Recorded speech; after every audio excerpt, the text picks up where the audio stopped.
जय हिंद साथियों। स्वागत है आप सभी का हमारे YouTube चैनल ज्ञान आरबीएल में। दोस्तों आपको बता दें कि आपके यूपी लेखपाल के एग्ज़ाम होंगे, ठीक है। तो उसी के लिए हम सोचे हैं कि मॉक टेस्ट लेकर आए 25 क्वेश्चन का, हूबहू ऐसे क्वेश्चन जो कि आपके एग्ज़ाम में पूछे जाएंगे। तो आप प्रैक्टिस सेट समझ सकते हैं। तो दोस्तों देखिए, ये प्रैक्टिस सेट केवल लेखपाल के ही नहीं, जबकि आपके जैसे पुलिस में भी ये बहुत ज़्यादा इंपॉर्टेंट है। अगर आप पुलिस की भी तैयारी कर रहे हैं तो उसके लिए भी पढ़ सकते हैं। तो दोस्तों आज ये पहला सेट है। अब इसको हम कराएंगे। अगर आपको अच्छा लगता है आप कमेंट बॉक्स में कमेंट करिएगा। हम इसके और भी पार्ट लेकर आएंगे, और इसके अलावा दोस्तों हम इसके जीके संबंधी भी देखेंगे 25 क्वेश्चन, और दोस्तों इसके ग्रामीण परिवेश के भी 25 क्वेश्चन लेकर के आएंगे। और चैनल सब्सक्राइब कर लीजिएगा दोस्तों। तो चलिए दोस्तों शुरू करते हैं। उसके पहले आपको बता दें कि हम हिंदी भी शुरू करने वाले हैं। 4-6 वीडियो हमने बनाई थी, प्लेलिस्ट पे जाके देख सकते हैं आप, ठीक है। अभी हम पेन ड्राइव मंगवा रहे हैं दोस्तों, जैसे वो आ जाएगा फिर हम उसके आगे भी वीडियो बनाना स्टार्ट कर देंगे। तो चलिए दोस्तों शुरू करते हैं। 25 क्वेश्चन, आप बताइएगा इसमें से आपने कितने क्वेश्चन सही किए हैं। तो चलिए देखते हैं। तो देखिए दोस्तों, ये मॉक टेस्ट है, इसमें हम टोटल 25 क्वेश्चन देखेंगे। आपको पता है कि पहला पार्ट होता है सामान्य हिंदी, 25 क्वेश्चन सामान्य हिंदी के, 25 क्वेश्चन दोस्तों मैथ्स के, और 25 क्वेश्चन जीके के, और 25 क्वेश्चन ग्रामीण परिवेश के, यानी 100 क्वेश्चन आएंगे 100 नंबर के। तो हम दोस्तों अभी हम देखेंगे हिंदी। अगर आप लोग कहते हैं फिर से ग्रामीण परिवेश के भी लेके आएंगे, और जीके का भी हम पार्ट लेकर आएंगे। जैसा आप लोग कहेंगे वैसे हम करते रहेंगे। चलिए शुरू करते हैं इस वीडियो को। तो दोस्तों आपके सामने पहला क्वेश्चन आ चुका है। तो 25 क्वेश्चन में पहला क्वेश्चन आ चुका है, इनमें से कौन सा शब्द नित्य बहुवचन है। ठीक है, तो कौन सा शब्द नित्य बहुवचन है ये आपको बताना है। हस्ताक्षर, या फिर दोस्तों प्राण, या फिर दर्शन, या फिर ये सभी। तो आपको पता होगा दोस्तों, हस्ताक्षर हमेशा बहुवचन होता है, दर्शन भी हमेशा बहुवचन होता है, प्राण भी हमेशा बहुवचन होता है, यानी कि ये सभी, ये ऑप्शन बिल्कुल सही जाएगा। आपको बता दें कि ऐसे क्वेश्चन बहुत बनते हैं कि भैया कौन कौन से हमेशा बहुवचन होते हैं। तो आपको बता, दर्शन हो गया, प्राण हो गया, और आंसू पूछता, ठीक, आंसू होता, ठीक है, और दोस्तों समाचार होता, होश हो गया, या लोग हो गया। तो ये सब चीज़ें क्या होते हैं, हमेशा बहुवचन होते हैं। जैसे आप इनको बना के जैसे हस्ताक्षर कर दिए, हमेशा दिए होगा, दिया नहीं, हस्ताक्षर कर दिया नहीं होगा, कर दिए, ठीक है। दर्शन कर लिए, है ना, प्राण निकल पड़े, है ना, ये हमेशा एक वचन होते हैं। और कभी कभार क्वेश्चन पूछता कि नित्य एक वचन कौन सा होता है, ये बहुवचन होते हैं। नित्य एक वचन जैसे जनता हो गया, तो जनता दोस्तों एक वचन होगा, ठीक है, जनता हो गया। दोस्तों माल हो गया, ठीक, माल हो गया। सामान हो गया, देखिए एक चीज़ लिख लीजिएगा, सामान हो गया, ठीक है। क्षमा हो गया। और दोस्तों प्रत्येक, ये बहुत बार पूछा गया, प्रत्येक कैसा शब्द है, एक वचन, ठीक है। हर एक भी एक वचन है, और हर शब्द, ये सभी के सभी का है एक वचन। तो आपको पूछा गया बहुवचन, तो दोस्तों आपका डी ऑप्शन बिल्कुल राइट हो जाएगा। ये सभी के सभी क्या होते हैं, हमेशा बहुवचन होते हैं। चलिए अगला है कि निम्नलिखित में से हिंदी में कितने कारक माने गए हैं दोस्तों। तो आपको पता है दोस्तों, हिंदी में टोटल और टोटल कितने कारक है, 8 कारक है ना, कर्ता से लेकर के दोस्तों संबोधन तक, ठीक है। केवल याद रखेंगे अधिकरण और करण में दोस्तों, करण से होता है अधिकरण में पर, ठीक है। ये सभी चीज़ आपको पता, कर्ता ने कर्म को करण से, संप्रदान के लिए अपदान से, इस तरह से पूरे 8 कारक होते हैं। चलिए अगला क्वेश्चन है कि विज्ञान किस पर विश्वास करता है दोस्तों। विज्ञान हमेशा और हमेशा किस पे करता है विश्वास, सत्य पे, ठीक है। कोई भी चीज़ अगर किसी चीज़ के पीछे अगर कोई लॉजिक होता है दोस्तों, उसको विज्ञान के जरिए उसको सही ढंग से सुचारू रूप से देखा जाता है, ठीक। अगला है कि निम्नलिखित में से कवि सूफी हैं, कौन से कवि दोस्तों सूफी कवि हैं। सूफी आपको पता है दोस्तों, ठीक है, ये दोस्तों मुस्लिम कवियों को हम सूफी कहते थे, ठीक है। आपको पता है सूरदास जी, ठीक है, कबीरदास जी, और तुलसीदास जी, ठीक है। तो दोस्तों ये आपके बच्चे, आप कौन से, जायसी जी, तो जायसी क्या है दोस्तों, सूफी कवि हैं। आप याद रखें दोस्तों, इनकी पद्मावत हो गया, खरावट हो गई, आखिरी कलाम हो गई, ये सभी के सभी मलिक मोहम्मद जायसी जी की रचनाएं हैं, और ये सूफी कवि थे, ठीक है। कौन से कवि थे, तो सूफी कवि थे, याद रखेंगे, ठीक है। तो सूफी कवि कौन है दोस्तों, तो मलिक मोहम्मद जायसी जी क्या है, सूफी कवि है। तुम्हारा बी ऑप्शन बिल्कुल राइट हो जाएगा। चलिए अगला क्वेश्चन है, खून का पर्यायवाची शब्द है। तो आप कहते हैं ना कि रक्त, रक्त खोल गया ना दोस्तों, रक्त का होता है किसका, खून का हो जाएगा दोस्तों, रक्त हो जाएगा, ठीक है। कहते हैं ना लाल रक्त, ठीक है, तो खून हो जाएगा दोस्तों, रक्त, सॉरी, खून का पर्यायवाची शब्द कौन सा होगा, हमारा रक्त हो जाएगा। ए नंबर बिल्कुल और बिल्कुल राइट हो जाएगा। चलिए अगला है, मदिरा का पर्यायवाची शब्द कौन सा। आपको पता, मदिरा किसको बोलते हैं दोस्तों, शराब को बोलते हैं ना। तो दोस्तों मदिरा का क्या हो जाएगा, श्री, आद्री, या भ्रंग, या फिर हाला। तो दोस्तों बिल्कुल सही ऑप्शन हमारा हो जाएगा हाला। क्या होता है, मदिरा का दोस्तों विलोम शब्द होता है, ठीक है, सॉरी पर्यायवाची होता है, ठीक है। चलिए अगला है, 7वां क्वेश्चन क्या है कि आविर्भाव का विलोम क्या होगा दोस्तों। तो इसको आप तिरोभाव कर लेना, ये निरोभाव नहीं तिरोभाव होगा, ठीक है। तो ये गलत छपा है, तो आविर्भाव क्या होता है, तिरोभाव, ठीक है। तो आपको पता होगा आविर्भाव का मतलब क्या होता है दोस्तों। तो आपको बता दें कि आविर्भाव का मतलब होता है, दोस्तों आविर्भाव का मतलब क्या होता है, प्रकट करना, ठीक है, मतलब कि दिखाना किसी को। और तिरोभाव मतलब क्या हो जाएगा, अदृश्य, ठीक है। तो दोस्तों हमारा सही ऑप्शन क्या हो जाएगा, तिरोभाव, ठीक है। ये निरोभाव लिखा, इसको तिरोभाव कर लेना, क्या लिख लेंगे ना को ता बना लेना, ठीक। तो तिरोभाव हो जाएगा, आविर्भाव का विलोम क्या हो जाएगा, तिरोभाव। अगला है दोस्तों धवल का विलोम शब्द क्या होगा। धवल मतलब होता है क्या दोस्तों, तो धवल मतलब क्या होता है दोस्तों, आपको भी पता होगा, उजला या फिर सुंदर दोस्तों। तो इसका अगर धवल का दोस्तों कहीं पंकिल होता तो वो भी हो जाता, ठीक, पंकिल भी होगा क्योंकि कीचड़ संबंधित ना। और दोस्तों धवल का तो कृष्ण भी हो जाएगा। कृष्ण मतलब क्या होता है दोस्तों,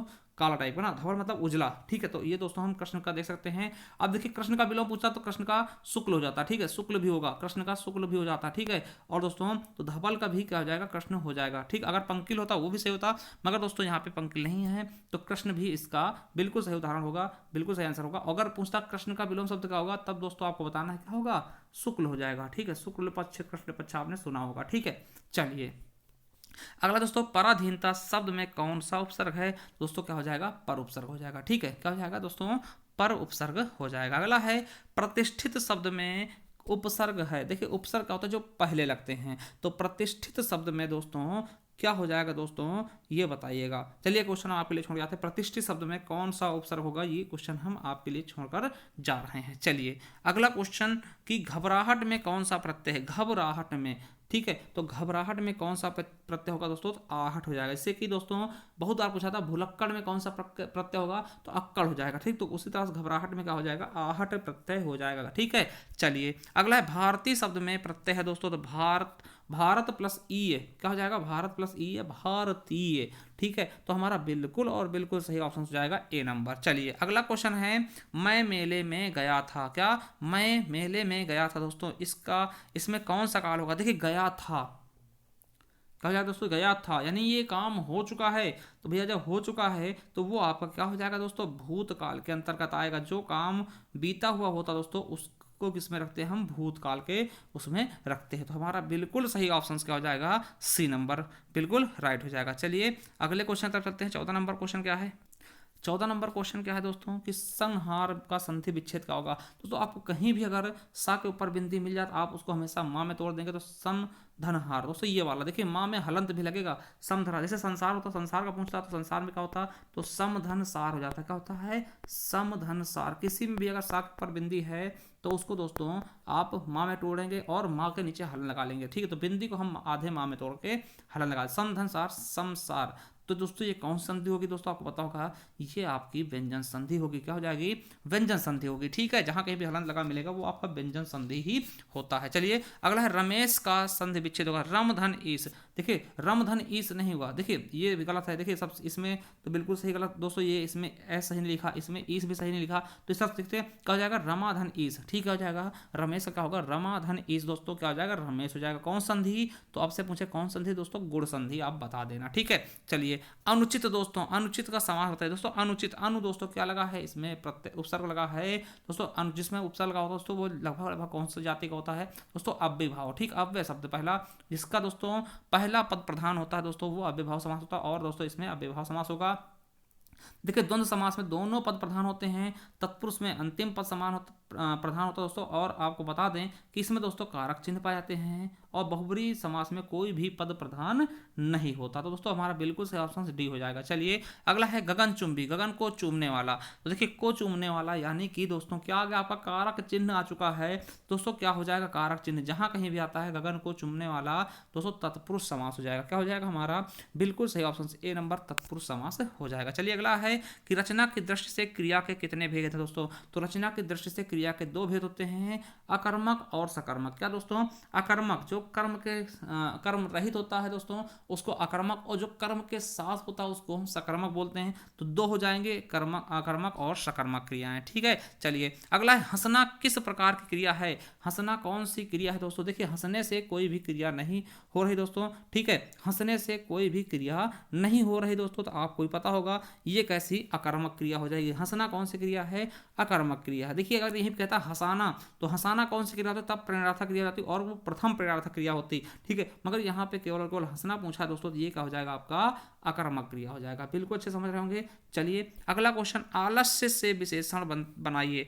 आलस से कौन सा विशेषण बनता है दोस्तों, ये आपको बताना है। तो दोस्तों क्या बन जाएगा, आलसी बन जाएगा। आलस से विशेषण क्या बनेगा, आलसी बन जाएगा। ठीक है, तो ये चीज़ आप समझ गए होंगे। चलिए 21 नंबर क्वेश्चन क्या है, 4 दिन की चांदनी। आपने सुना होगा 4 दिन की चांदनी फिर अंधेरी रात, यानी कि पहला ऑप्शन खत्म होना या खूब प्रकाशित होना, थोड़े दिन का सुख या फिर बेफिक्र होना। कहीं ना 4 दिन की चांदनी फिर अंधेरी, मतलब थोड़े दिन के लिए खुशी है दोस्तों, उसके बाद फिर रोना ना, तो यह बिल्कुल सही हो जाएगा हमारा थोड़े दिन का सुख। ठीक है, चलिए अगला क्वेश्चन, टाट उलटना।